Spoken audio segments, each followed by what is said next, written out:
नमस्कार, विंध्या टाइम्स में आपका स्वागत है और आपके साथ मैं श्रेया। प्रदेश की 4 बड़ी खबरों के साथ हाजिर हुए हैं।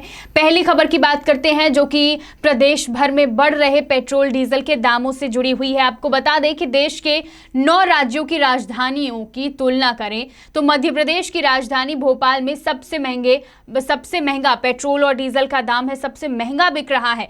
यहाँ पर 30 जुलाई को पेट्रोल के दाम 110 रुपये 20 पैसे प्रति लीटर है और इसकी वजह जो है मध्य प्रदेश में सबसे ज्यादा टैक्स यानी वैट और एडिशनल चार्ज लिया जाता है और यही कारण है कि मध्य प्रदेश में सबसे महंगा पेट्रोल और डीजल बिक रहा है।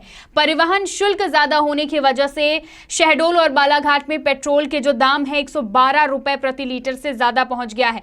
रीवा जिले में भी पेट्रोल और डीजल के दाम बढ़ते जा रहे हैं और दोनों जिलों में यानी शहडोल और बालाघाट में डीजल के दाम भी 100 रुपए से ज्यादा हो गए हैं।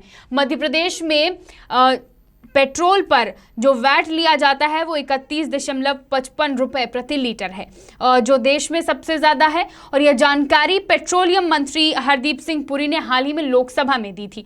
अगर बढ़ोतरी पर नजर डालते हैं तो जुलाई माह में 9 बार बढ़ोतरी हुई है पेट्रोल के दामों में। डीजल के रेट में 5 बार बढ़ोतरी हुई है और 1 बार कटौती हुई है जुलाई माह में।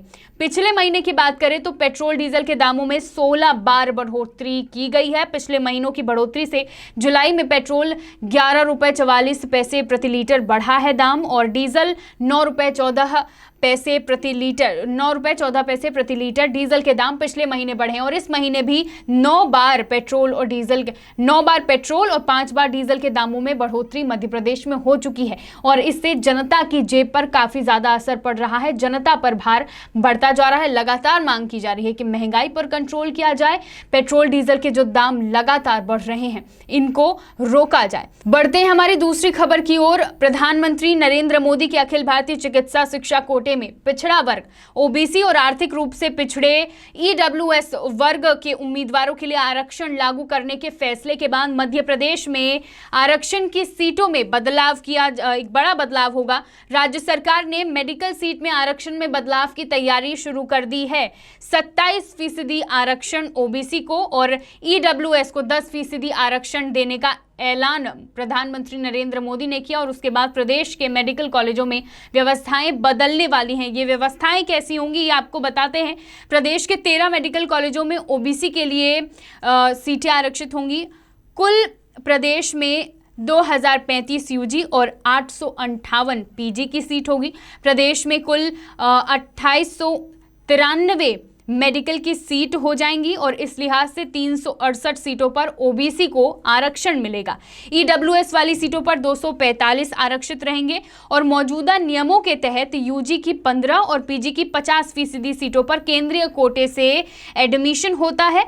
प्रदेश सरकार की नीति के तहत ओबीसी को 14% आरक्षण का लाभ भी मिलेगा। तो प्रधानमंत्री नरेंद्र मोदी के फैसले के बाद एक बड़ा बदलाव मेडिकल कॉलेजों की सीटों पर होगा। इस मामले में प्रदेश के गृह मंत्री नरोत्तम मिश्रा ने कहा कि मोदी सरकार ने ओबीसी को आरक्षण देने का ऐलान किया, उससे ओबीसी वर्ग को फायदा होगा। प्रदेश के 13 मेडिकल कॉलेजों में ओबीसी की सीटें आरक्षित हो जाएंगी और अगले सत्र से उन विद्यार्थियों को इसका लाभ भी मिलना शुरू हो जाएगा।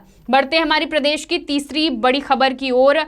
एक बड़ा फैसला लिया गया है। मध्य प्रदेश में होमगार्ड के 2425 यानी 2425 पदों को state disaster emergency response force SDRF में शिफ्ट किया जाएगा। अगली कैबिनेट की बैठक में गृह मंत्री नरोत्तम मिश्रा इस प्रस्ताव को रखेंगे।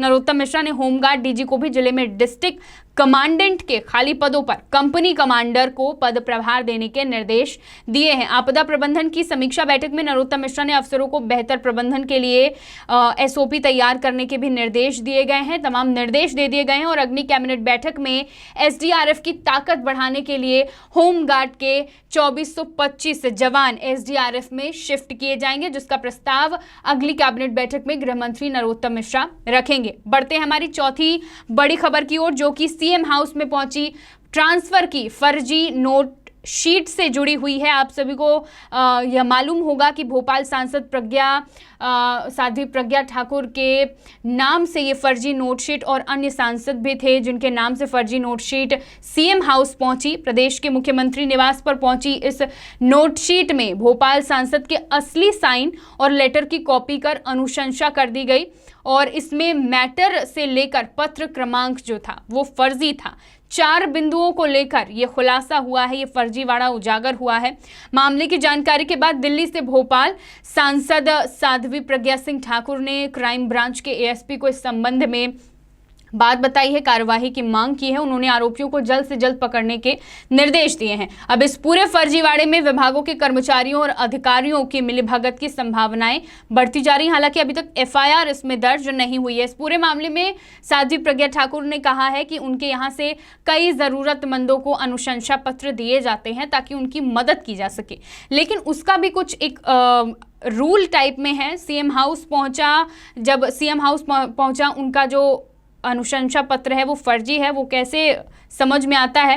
दरअसल लेटर उनके ऑफिस से जारी ही नहीं किया गया है, उनके यहाँ इस पत्र की कोई एंट्री नहीं है। प्रज्ञा ठाकुर ने बताया है कि उनके द्वारा जारी लेटर के बाद एंट्री रजिस्टर में भी उनके साइन होते हैं। ये लेटर सीधे विभाग को नहीं भेजे जाते, ये संबंधित मंत्री को भेजा जाता है, वहां से इसका कंफर्मेशन भी आता है और इसमें ऐसा कुछ नहीं हुआ है। साथ ही लेटर में यह लिखा जाता है कि नियम और प्रक्रिया के आधार पर ही किया जाए। प्रज्ञा ने कहा कि इस संबंध में संबंधित दोषियों के खिलाफ जल्द से जल्द कार्रवाई होनी चाहिए और वे इस समय लोकसभा सत्र होने के कारण दिल्ली में हैं। 13 अगस्त के बाद वह भोपाल आएंगी और उन्होंने इस मामले के उजागर होने के बाद कड़ी कार्रवाई करने की बात कही है।